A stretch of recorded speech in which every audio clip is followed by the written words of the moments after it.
जय गुरुदेव। परमार्थी प्रश्नोत्तरी। गुरु शिष्य संवाद। स्वामी जी, गुरु किसे कहते हैं? उत्तर। एक भाई ने आज मुझसे यह प्रश्न किया है, उससे मुझे बड़ी प्रसन्नता हुई। ऐसे प्रश्न यदि जिज्ञासु के प्रश्न होते हैं तब तो बड़ा अच्छा है और जिज्ञासु के ही प्रश्न काम करते हैं, किंतु यदि जिज्ञासु के प्रश्न न हुए तो कोई भी लाभ नहीं पहुंचता। तो आप गुरु को ही नहीं पहचान सकते हैं तो फिर भगवान को कैसे पहचान सकते हैं? इसलिए बाहर की पुस्तकों के काट छांट या पढ़ने लिखने से कुछ न होगा। गुरु के बिना हम कुछ नहीं जान सकते हैं। जब तक हम गुरु को नहीं जानते तब तक हम भगवान को कैसे जान सकते हैं? गुरु ही उस भगवान को पहचानने का रास्ता देगा। इसलिए गुरु के पंच तत्व से पहले समीपी हासिल करने पर भगवान की समीपी हासिल होगी। गुरु वह आँख देगा जिससे भगवान देखा जाता है। जब हम अपने गुरु को पहचान लेंगे तब हम उस प्रभु को पहचानने की आँख लेकर उसे भी पहचानेंगे। हमने जिस गुरु से मंत्र जप तप लिया उससे हम यदि यह प्रश्न नहीं किए कि गुरु किसे कहते हैं, पर जहाँ सच्चा सत्संग होता है वह प्रश्न करते हैं। यह बड़ा अच्छा प्रश्न है। उस गुरु सच्चे गुरु के पास वह दूरबीन है जिससे वह सब कुछ जान लेता है।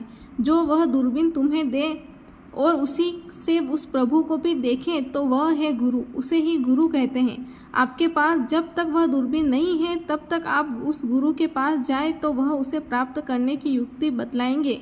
उन्हीं को गुरु कहते हैं। गुरु वह शक्ति है जिसमें वह नाम धारा प्रकट हो जाती है। वह शक्ति जागृति के लिए उस गुरु पोल से अपनी आत्मा से ही जान सकते हैं और किसी से नहीं। अपनी अंधकार बुद्धि से हम गुरु को न जान सकते, न प्रभु को और न संसार की वस्तुओं को ही। जिनके प्रश्न जिज्ञासु के नहीं वे कुछ नहीं कर सकते हैं, परंतु जो भूले हैं वे आप ही आकर नामदान लेते हैं और अनुभव करके अपने ही अंतर में अनुभव करते हैं। उनके ऊपर दया होती है, परंतु वह दया वह चेतन धारा वह शक्ति करती है जो गुरु में होती है। गुरु पोल नहीं करता। लोग गुरु पोल को ही दया का दाता कहते हैं। वह प्रभु स्वयं गुरु बनता है। गुरु पोल में नाम शक्ति के रूप में उसे प्राप्त कर लेने पर कौन गुरु और कौन चेला। अफसोस है कि आज दुनिया में लोग स्वयं अंधकार में हैं और दूसरों को शिक्षा देते हैं। प्रश्न। स्वामी जी, शाकाहार आहार और कर्म सिद्धांत क्या है? उत्तर। हम परमात्मा और उसकी सृष्टि के बारे में तब तक नहीं समझ सकते जब तक हम अपनी आत्मा को 5 तत्व 25 प्रकृतियों 3 गुण और माया से जिन सबसे यह ढकी हुई है मुक्त नहीं कर लेते। जब तक हम अपनी आत्मा को पहचानने योग्य नहीं हो सकते और हमें यह पता नहीं चल सकता कि किस तत्व की बनी हुई है। हर तत्व और हर पौधे में जीव है।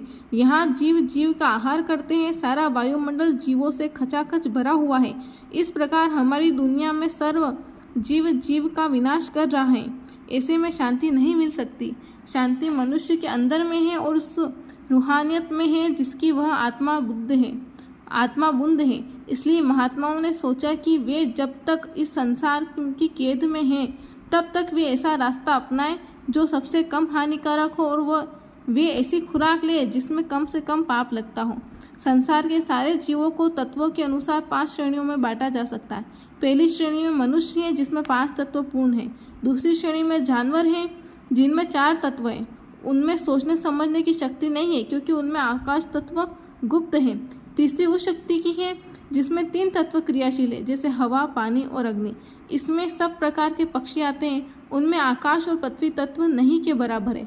चौथी श्रेणी में रेंगने वाले जीव हैं जिनमें केवल 2 ही तत्व पृथ्वी और अग्नि मौजूद हैं। इसके बाद सबसे अंत में 5वीं श्रेणी साग सब्जी और पेड़ पौधों की है जिनमें एक ही तत्व विशेष है और वह है जल तत्व। जय गुरुदेव।